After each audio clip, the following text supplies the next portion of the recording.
Hey sister, I want to have a conversation with you today about emotions, and specifically how emotions are connected both to your thoughts and to your actions. And I have a key that will unlock how all of these connect, and how if you're unhappy with life right now, there is something that you can do about it, guaranteed. So there is a key that will unlock this idea of your thoughts, your emotions, and your actions, and then the results of having the life that you either want or don't want. Hey mama, welcome to Intimacy After Infidelity. Do you find yourself Googling, can a marriage survive infidelity? Or what's the first step to divorce? Do you wake up full of hope, only to end the day with more shame when there's another stupid argument again? Hey, I'm KristinaJoy, forgiven daughter of Jesus. I too felt the shame of infidelity and wished someone had a roadmap for how to get out of the mess so I could experience freedom. I kept telling myself I just needed to try harder to end the affair and fix my marriage, until I found I needed Jesus to heal some deep wounds in my heart. Through prayer, lots of research, and developing new healthy habits, I was able to find healing to shed my shame once and for all. Now I'm excited to share everything I've learned with you. So find your safe space and pop in that earbud. Let's rebuild your life and marriage better than it's ever been.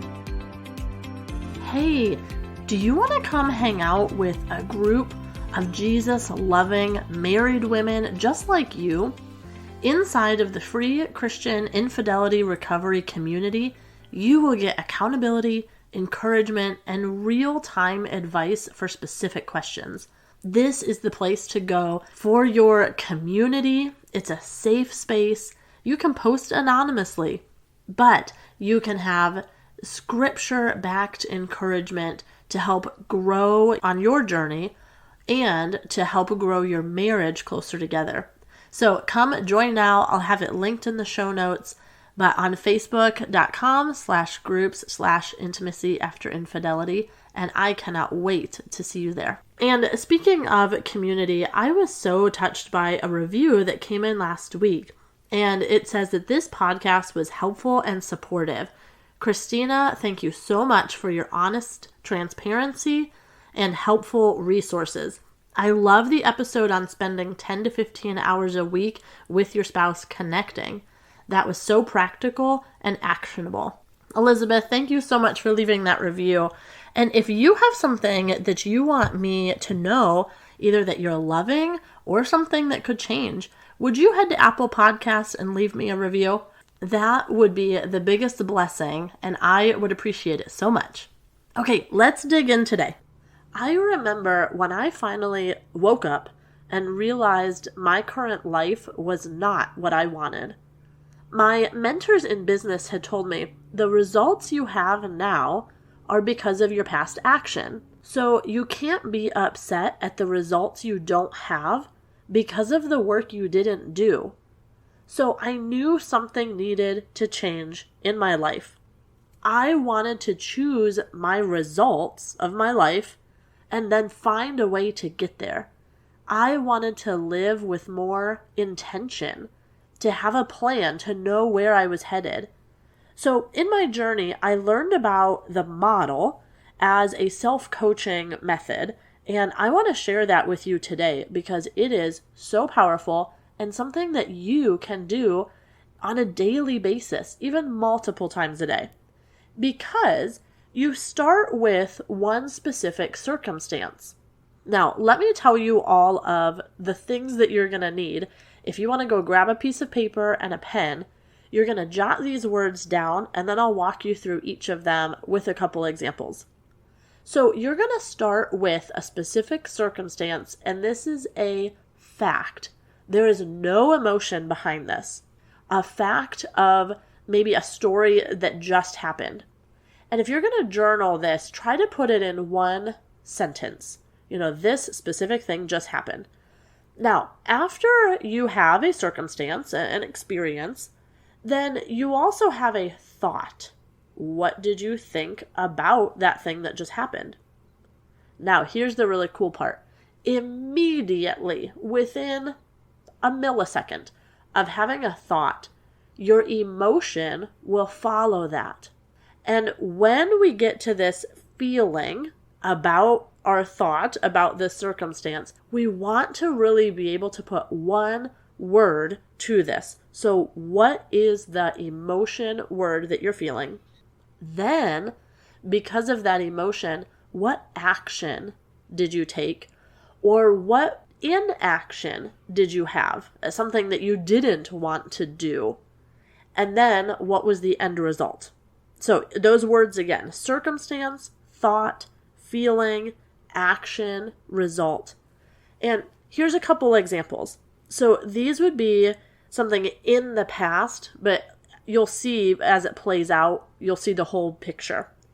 First of all, circumstance. If, let's say, your husband watches porn. First of all, sister, I am so sorry for that, and I would love to chat more about that situation with you. But it's a fact. There's a statement there. Your husband was caught watching porn, or he confessed it to you, whatever your situation was. Then notice what thought you have about that. Well, he gets his needs met by himself. That would be one thought. Then what is the feeling, the energy that's in your body, that maybe that feeling in your gut of what you just felt after you said that thought? So when you say he gets his needs met by himself, well, maybe you're left feeling unseen or uncherished, unvalued. So again, I said try to pick just one feeling word that really describes the gut feeling that you have when you say that thought. Now, when you put those together, so my husband's getting his needs met by himself. I'm feeling unseen, unloved, uncherished, unvalued. Well, what happens? Well, then I might be tempted to start to receive some attention from other people. Well, if I'm not going to get my attention that I need here at home, I could go get some attention from other people who are more than willing to give it to me. And these other people help me feel seen and cherished. And then what's the result? You might have guessed that could potentially lead to an affair. So do you see how being aware of your thoughts and feelings, you could then have more wisdom around what may lie ahead in your path if you stay on the trajectory that you're on.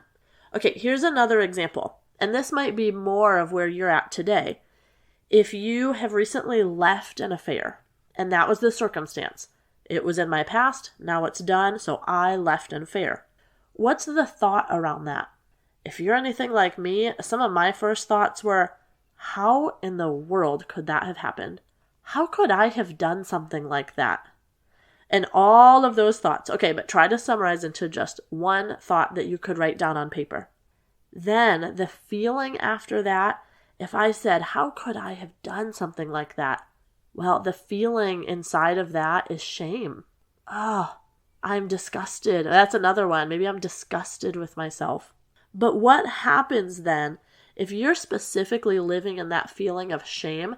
That often leads to being defensive or more secrets or hiding or isolation. So see how I said this could be some action like I am going to be defensive, or it could be an inaction like I'm going to hide and withdraw.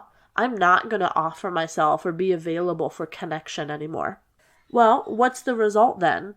It's kind of all wrapped together in that isolation, disconnected. Is that the result that you want in your life and marriage? Is the result that you want to just continue to be disconnected for the rest of your life? To never have the intimacy, to never have your best friend back? That's why I said this was so powerful when I realized I could take this model and flip it, and I could start to control some of the results that I wanted. So, for example, if we were to flip this, and if I wanted to start filling in some of those blanks, what is it that I want? What result do I want? And for example, let's say I want a good date night. I want a date night where we are going to connect. Oh, there's a feeling word. I want to feel connected. I want to feel seen. Okay, what action do I need to take so that I could have a good date night and I could feel connected and feel seen? Well, the action is I could plan it. I could plan the night or the babysitter or what are we going to do? Go for a walk, go out for dinner, go see a movie, whatever it is, play a board game. So the result, I want a good date night.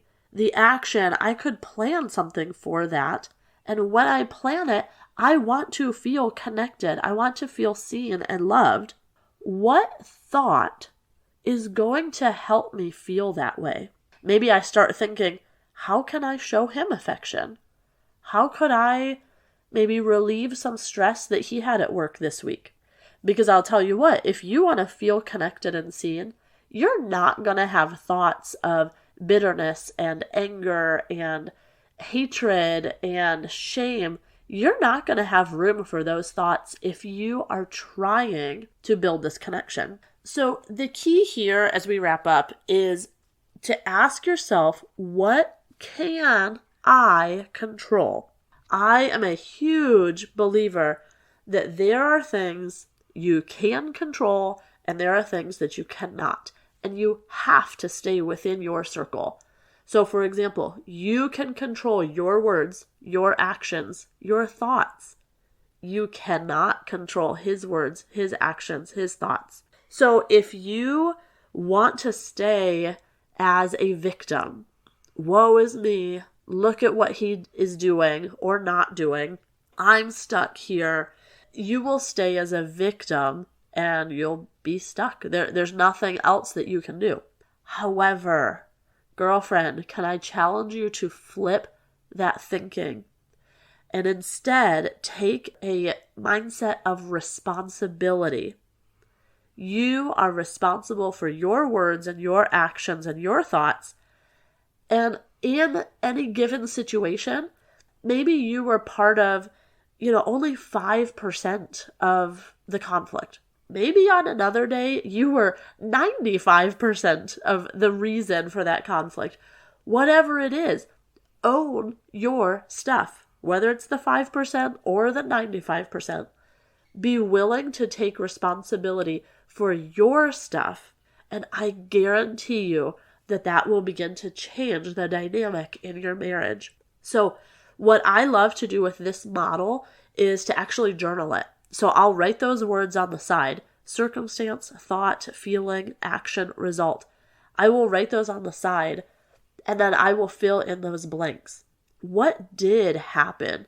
What did I feel? What's the result then that's coming?